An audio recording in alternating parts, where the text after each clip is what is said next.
안녕하세요. 돈을 복사하는 남자 돈복남입니다. 지금 현재 시장 상황이 숏과 롱의 줄다리기를 연상시키는데요. 오늘은 좋은 소식도 한 가지 준비되었으니 집중해서 잘 들어주세요. 내일 새벽 FOMC 성명서 발표를 앞둔 상황에서 자산 시장은 긴장감을 이어가고 있습니다. 나스닥 주봉 차트는 볼린저 밴드 하단을 돌파한 상태로 도지 캔들을 형성하고 있는데요. 매수세와 매도세의 힘이 팽팽할 때 형성되는 도지 캔들이 저점이나 고점에서 형성되는 경우는 추세 전환을 하는 경우가 많지만 항상 그런 것은 아닙니다.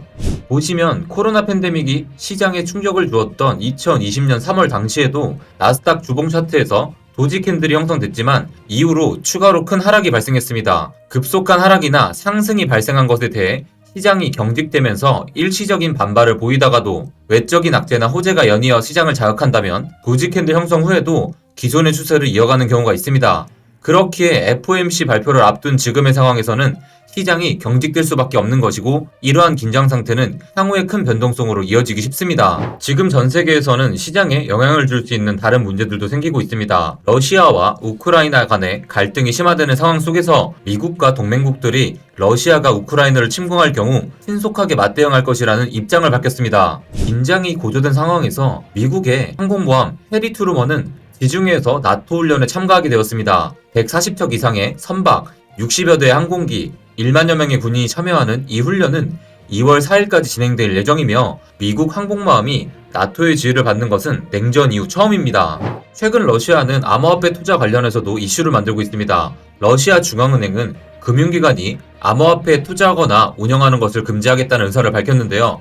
뿐만 아니라 암호화폐 거래 및 암호화폐 유통을 촉진하는 모든 플랫폼을 금지하겠다고 합니다. 현재 탈중앙 암호화폐를 사용하는 러시아 시민의 거래는 연간 50억 달러 정도로 추정됩니다. 또한 러시아 중앙은행은 암호화폐 채굴 금지도 제안했었는데요. 러시아는 미국과 카자흐스탄에 이어 세계 암호화폐 채굴 시장에서 3위의 점유율을 보이고 있다는 점에서도 채굴 단속은 상당한 파급력을 행사할 수 있는 이슈입니다. 하지만 러시아 정부, 의회, 심지어 내무부와 연방보안국과 같은 사법기관까지도 금융당국의 제안을 지지하지 않는다는 입장을 밝혔습니다. 이 논쟁이 어떻게 진행되느냐에 따라 크립토 시장에 단기적인 충격이 발생할 수도 있으니 정황을 계속해서 지켜볼 필요가 있습니다. 작년은 중국이 비트코인 채굴을 금지한 것이 문제가 되었고 올해는 러시아가 비슷한 노선을 취하려고 하고 있습니다. 현존하는 금융 시스템의 구조적 문제를 해결하기 위해 태어난 비트코인은 기존 금융당국이 감당하기 벅찬 존재입니다. 비트코인은 금지한다고 금지되지 않으며 없애고 싶어도 없앨 수 없습니다. 비트코인은 태생부터 탈중앙성을 지향하기에 중국이나 러시아 같은 나라들이 받아들이기 더더욱 어려운 것이죠. 그들이 비트코인을 공격하는 것 같지만 사실 그들은 비트코인으로 인해 그들이 구축한 부조리하고 불공정한 시스템이 무너질 것을 두려워하고 발버둥 치고 있는 것입니다. 그리고 지금 두려움에 떨고 있는 또 다른 존재가 있습니다. 바로 IMF입니다. 지금 IMF의 집행위원회 위원들은 엘살바도르의 의원들에게 더 이상 비트코인을 법정화폐로 인정하지 말 것을 촉구하고 있습니다. IMF는 비트코인을 법정화폐로 사용하는 것은 금융 안정성, 금융 무결성 및 소비자 보호와 관련된 큰 위험을 수반할 수 있다고 말하는데요. 여러분, IMF가 박애주의 단체여서 엘살바도르 같은 작은 나라의 소비자 보호를 걱정하는 것일까요?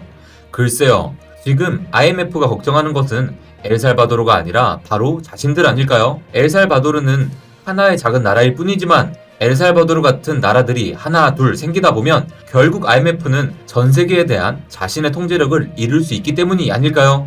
비트코인은 11월 말 이후로 최대 52%까지 하락했다가 요 며칠 약한 반등을 보여주고 있습니다. 계속해서 이어지는 하락 추세를 벗어나기 위해서는 우선적으로 42,000달러 선을 회복할 필요가 있습니다.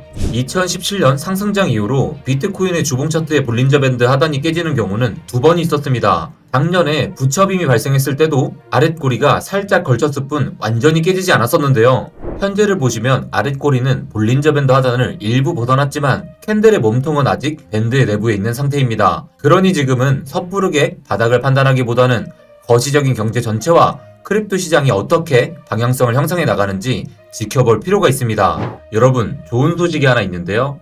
비트코인 3위 거래 코봉남이 오늘 605개의 비트코인을 추가로 매수했습니다. 코봉남은 1월 들어선 이후로 꾸준히 100개에서 400개씩 매수를 이어왔는데요. 오늘 매수한 수량은 760개를 매수한 1월 7일 이후로의 가장 큰 규모입니다. 어제 160개를 매수했다는 점에서 오늘의 605개의 매수는 나름의 의미를 지닙니다. 아직 바닥이라고 판단했다고 보기는 힘들겠지만 3위고래가 지금의 가격을 상당히 매력적으로 보고 있다는 정도로 짐작해 볼 수 있겠습니다.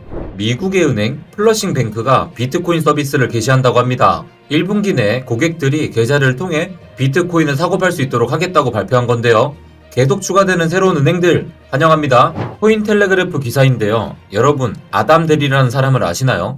이 사람의 형은 컴퓨터 재벌 델 컴퓨터의 마이클 델이고요. 동생은 벤처 투자자인데요. 이 동생 아담 델이 암호화폐 투자 앱 도메인 벤처스를 출시해서 3,300만 달러를 모금했다고 합니다. 이 프로젝트의 참여자들은 화려한 출신을 자랑하는데요.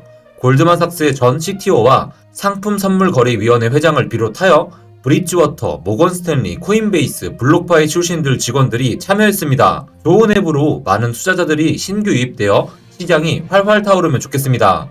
여러분 이 사진 기억나세요? 제가 아침 라이브 방송 때 이 사진을 공유해드리면서 맥도날드에서 암호화폐 하는 친구들을 고용 중입니다 라고 하며 맥도날드에서 혹시 암호화폐 결제를 허용하려는 건가?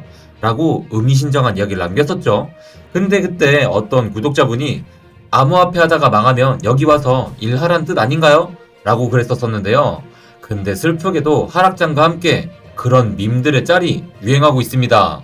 플랜B 또한 맥도날드에서 알바로 일해야 하는 상황일까요? 자신이 애용하던 스톡 투 플로우가 아닌 맥도날드 지표로 비트코인 차트를 분석하기 시작했습니다. 엘살바도르의 부켈레 대통령도 맥도날드 직원 복장으로 트위터 프사를 바꿨습니다. 맥도날드 어리둥절하죠? 뭐지 이 사람들? 크립토 시장에서 자신의 유명세를 깨달은 맥도날드는 암호화폐 트위터 유저들에게 어떻게 지내냐고 물어봅니다. 그 트윗에 바이낸스의 장펑차오 형님이 응답합니다. 내가 웃는 게 아니야. 이에 부켈레 대통령이 다시 등판했습니다. 내가 맥도날드 때려치우고 비트코인 버거 가게 오픈해야 하나요? 라고 투표를 붙이자 86%의 사람들이 찬성을 눌렀네요. 썬데이 사업 이후로 잊혀졌던 우리의 에이다 리더 찰스 호스킨슨 형님도 급 등판했습니다. 맥도날드에서 진출해준 게 너무 기뻤나 봅니다. 그러자 우리의 일론 머스크 형님 절대 빠질 수 없죠. 맥도날드가 도지코인을 받아들인다면 TV에서 해피밀을 먹겠다고 합니다. 이에 크립토 월렛 트러스트가 맥도날드가 도지 결제를 허용하면 일론 머스크 형님의 얼굴은 이렇게 될 거라고 사진을 올려주네요. 시장 상황이 안 좋으니 심적으로 많이들 힘드시죠? 이럴 때일수록 우리는 정신을 차리고 현실을 냉정하게 바라볼 수 있어야 합니다. 스카이 브리츠 캐피털의 창립자이자 알고랜드의 투자자로 잘 알려진 앤서니 스카라무치가 새벽에 CNBC와 인터뷰를 했는데요. 같이 한번 보시죠.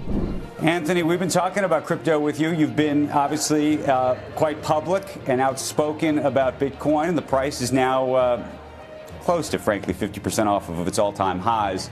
What are we supposed to make of this? What do you make of it?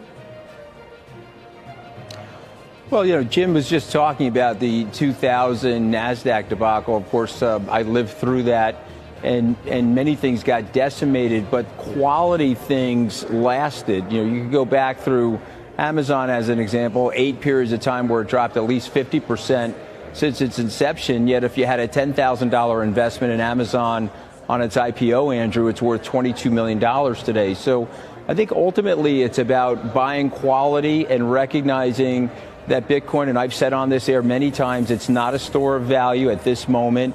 It's not technically a currency at this moment, but what it is an early adoption technology, an early adoption technical story. With that, there's going to come a lot of volatility. And so I wouldn't have predicted what happened in 2021, the China mining shutdown, but then also the $3 billion of purchases by Elon Musk through his companies and his personal investing. And so this year, I'm not going to be able to predict what's going to happen, but I'm willing to venture that more people will own Bitcoin on 12/31 of this year than they did prior. And Bitcoin is going to have, in my opinion, half a billion wallets, possibly 1 billion wallets as we get to 2024. And so people should ride this stuff out. I think it is it's nonsensical to expect just a asymmetric 45-degree line in any story as new as Bitcoin. 영상에서 앤서니 형님은 말합니다. 비트코인은 인터넷 초기 시장과 같다. 이거 어디서 많이 듣던 말 아닌가요? 네, 맞습니다. 저도 영상에서 자주 언급했던 내용이죠. 아마존이 22만% 상승한 게 하루아침의 일일까요? 아니죠. 로마가 하루아침에 만들어지지 않았듯 모든 기술과 시장은 성숙해지는데 시간이 필요한 법입니다. 기다림이 지루하고 고통스러워도 참고 견디면 웃는 날이 오지 않을까요? 아, 근데 마냥 존버하란 뜻은 아니니깐요. 오해하시면 안 돼요. 그럼 오늘 하루도 고생 많으셨고요. 괜히 잠 못 이루지 마시고 푹 주무시길 바랍니다. 내일 아침 라이브 방송에서 뵙겠습니다. 감사합니다.